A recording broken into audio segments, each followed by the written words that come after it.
Assalomu alaykum. Diyorim Aqsu, Hasan, Imomjon, Guljamal, Tursunjon, Ablat. Qiyindoshlarim. Ovozim kelyaptimi, qiyindoshlar?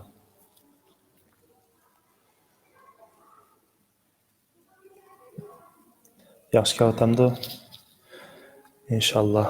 Tamam. Men boshlayveray. Ovoz kelmagan bo'lsa,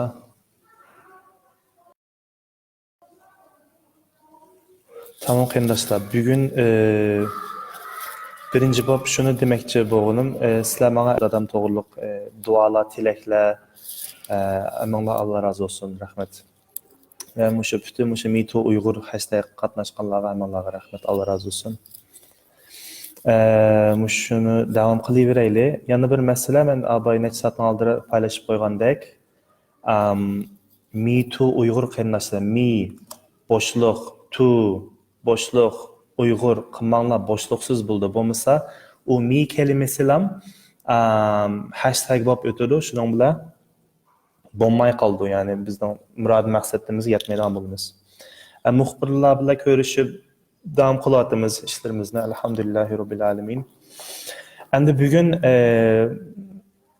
shu Ruqya Turdish hadimiz to'g'riliq ozroq bir gap qilgan bo'lardi va shu Turkiyadagi ahvolga qanday bog'langanini bir suhbat olmoqchi edim. Bu chidamas Xitoy saldırı qilibdi Ruqya Turdish xonim adimizga. Ruqya Turdish adimiz Kanadaning bir cho'ng bir universitetiga berib, shu yerdagi irqiy qirg'inchilik to'xtasin deb bir suhbat halinde qilibdi va keyin bu savol javob bölümünde u yerdagi necha Xitoy o'rganchi tili bilan haqorat qilgan ishlar bo'libdi. Endi lütfen İngilizce tushunmasangiz-mi, shu Ruqya Turdish hadimizning inkasiga bir ko'rib o'tinglar. Qanchalik suvoqqonlik bilan, qiziqqonlik bilan emas. Chunki qiziqqonlik bilan ish qilgan nimasi hech bir foydasi bo'lmaydi. Hatto bolasini tehdit saptusimi shunchalik jim, shunchalik suvoqqonlik bilan ashunaq javob inkas qaytiribdi bu inkasni. Ve bu tarz saldırılar devam bo'lib turdi. Endi bunun, muşun inkasının özü, yani artık Xitoy, muşun MeToo Uyghur hashtaginin bir bisimini uçurab o'tiri, davom qilayli. Asli bu yaxshi bir ish. İngilizce'de any publicity is good publicity deb bir ifoda bor. Yani har qanday bir tashviqot iyi ya da kötü, muşu saldırının özü biz uchun bir foydaliq deb o'ylayman. Endi muşnaq tarz saldırı uçağınla Ruqya adimiz qilgandek bir şekilde sosyal medyada bildiriş gerek. Bundaq saldırılar bilan, bundaq silish bilan Xitoyning maqsadi deseniz, biz shu yerda inkas qaytirish. Ashtaq bir yerda o'zimizni tutib olaylik, navoda uchrab qolsimi, urib-sab, bundaq shiddat bilan onda ishlarni qat'iy qilmayli qarindoshlar, Xitoyning kutayotgani zodi mushu. Aşağıda bir nima deb ishga eg'iz gapni ma palanchi yog'in gap qilyotidi, ma bo'lginchi deb u yerda bo'pmi Turkiyada qarindoshlarimiz sal o'zimizni tutilishimiz kerak. Endi Turkiyada bizning sonimiz jiqroq, ularning soni ozroq qilib bo'lmaydi, lekin shunday bo'lsa-mu, men bir sal necha oyning oldiga qaytganim bor. Neymiş necha oyning qaytganim bor. Seyit Tümtürk akimizning shu o'tganki Ramazon, ya'ni 1 yil bo'lib dedi. Hammanglar esinglarda bor. Shu Shangalila degan restoranda bizning Uyg'ur o'quvchilarimizni shu yerga chaqirib, ishda bergan bir ahvol bo'ldi. Va hatto u yerda pul taqtirgan ishlar yuz berdi deb angladik. Ve şu Seyitun akımız şu yerde bir işbita faaliyeti verdi. Bütün qarindoshlarimiz aktif bir şekilde qanday his qilamiz ki, men shuni tushundirgim bor. Chet elda, Amerikada, Avstraliyada ham men o'qiyotgan chig'imda hamma odam shuning o'ziga tushliq maktablarning, universitetlarining ichida Xitoy jamiyatlari bor. Hatta Avustraliyada mı komünist cemiyetleri bor, hatta şu Hitlerning da swastika deymiz, shundaq natsistlar bor, shundaq ishlarga yo'l qo'ydi G'arbda. Va Xitoylarmi o'ziga kuchli o'quvchi jamiyatlari bor. Peki neden bu o'quvchi jamiyatları bor? Çünkü şu yerdeki o'quvchilarning o'zining ideyasini, gerçi ular ochiq oshkora biz komünist ülkege ya konsulxonaning aloqamiz yo'q desami, shularning xizmatini qilyotidi. Endi bu bara o'tganki Ramazon oyidan tortib başlandı bu iş ve asta mushu Vatan Caddesi'deki il göç idaresi basanlar şu yerdeki Xitaylar Türkiye'ye hep okuyatıdı. Asta bularmı cemiyetini kurup kaldı ve onların ideologini mushu üniversitede okuyatkan o'quvchi, Türk o'quvchilarga, Uyg'urlarga emas, Türk o'quvchilarga nim qilmoqchi. Ularning tashviqotini, propagandasini qilmoqchi.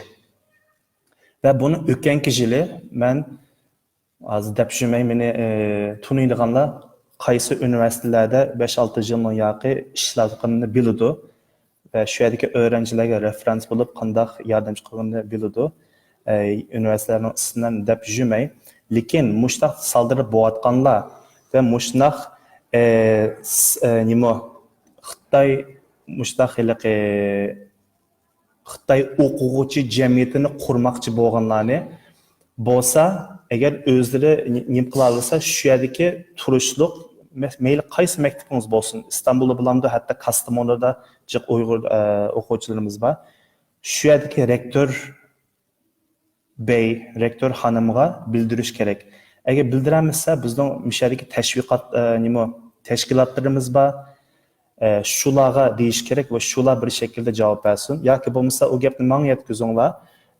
Ne qaysi üniversitelerde bularning gruplar ichilyotidi. Endi bu uzun zamandır G'arbda bo'layotgan ishlar. Amdilatdan Türkiye'de bo'layotidi ve bunu Ramazan geçen yılı Ramazan ayında ko'rdik ve ma 3 oylarni aldığımız kiryotidi. Bir yil bo'lib qolay dedi şu ishlarga. Demekçi bo'g'unim Xitoy burun bu kadar inkaz qaytarmaydi. Endi mushu o'quvchilarni ish qilib turib, mushu faoliyatlarni olib berib o'tibdi. Biz uchun yaxshi bir ish. Endi abay deganda qaytadan mushu ruqyadimizning videosini ko'ringlar. Shuning ichidami bolalarga ashunaq tehdit sasimi o'zini tutulib, nihoyatda chiroyli bir şekilde bildirdi. U yerda vaqirab qilib, ya'ni Xitoyning maqsadiga unda ko'katmayli qarindoshlar. Men notlarim bor, shuni bir o'qib. Inkos berishimiz.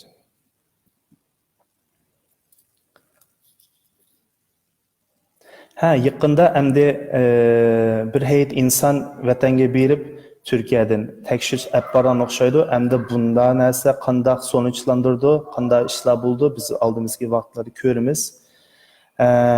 Abay degandek, mushu ahvol, bugungi mushu ruhiyat turish hadimizning ahvoli 10 yilning oldin mushu Robiya Qodir onamizning muhabbatning 10 sharti degan kinosi chiqqan chog'da Xitoylar nihoyatda bo'pmi Avstraliyada biz birinchi qitim ko'rgandik, nihoyatda esimda bor. O çağda mushu Asqar Xo'ylan akamizmi kelgandi. Bir vaqtlar o akamizning konserim bo'ldi. Robiya onamizning film chiqib, biz o çağda Robiya onamizning shaxsan bizning oila shuni tarjih qilib borgandik. Shu chaqda Xitoylar bir şekilde chiqarmanglar, ko'katmanglar degandek saldirg'ashqa u film muhabbatning 10 sharti bir şekilde ko'tarilib ketdi. Şuna o'xshash bir ish bo'ldi. Ular shularning inkos berganining o'zi biz uchun yaxshi bir ish.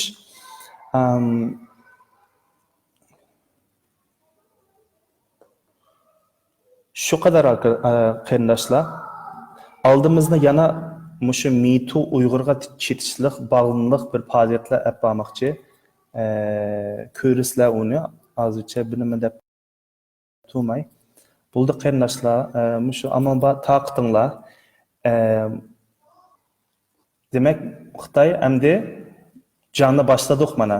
biz MeToo bilan nima qilyapmiz? Bular o'quvchilarni sap o'zining propagandasini yuritmaya çalışıyor.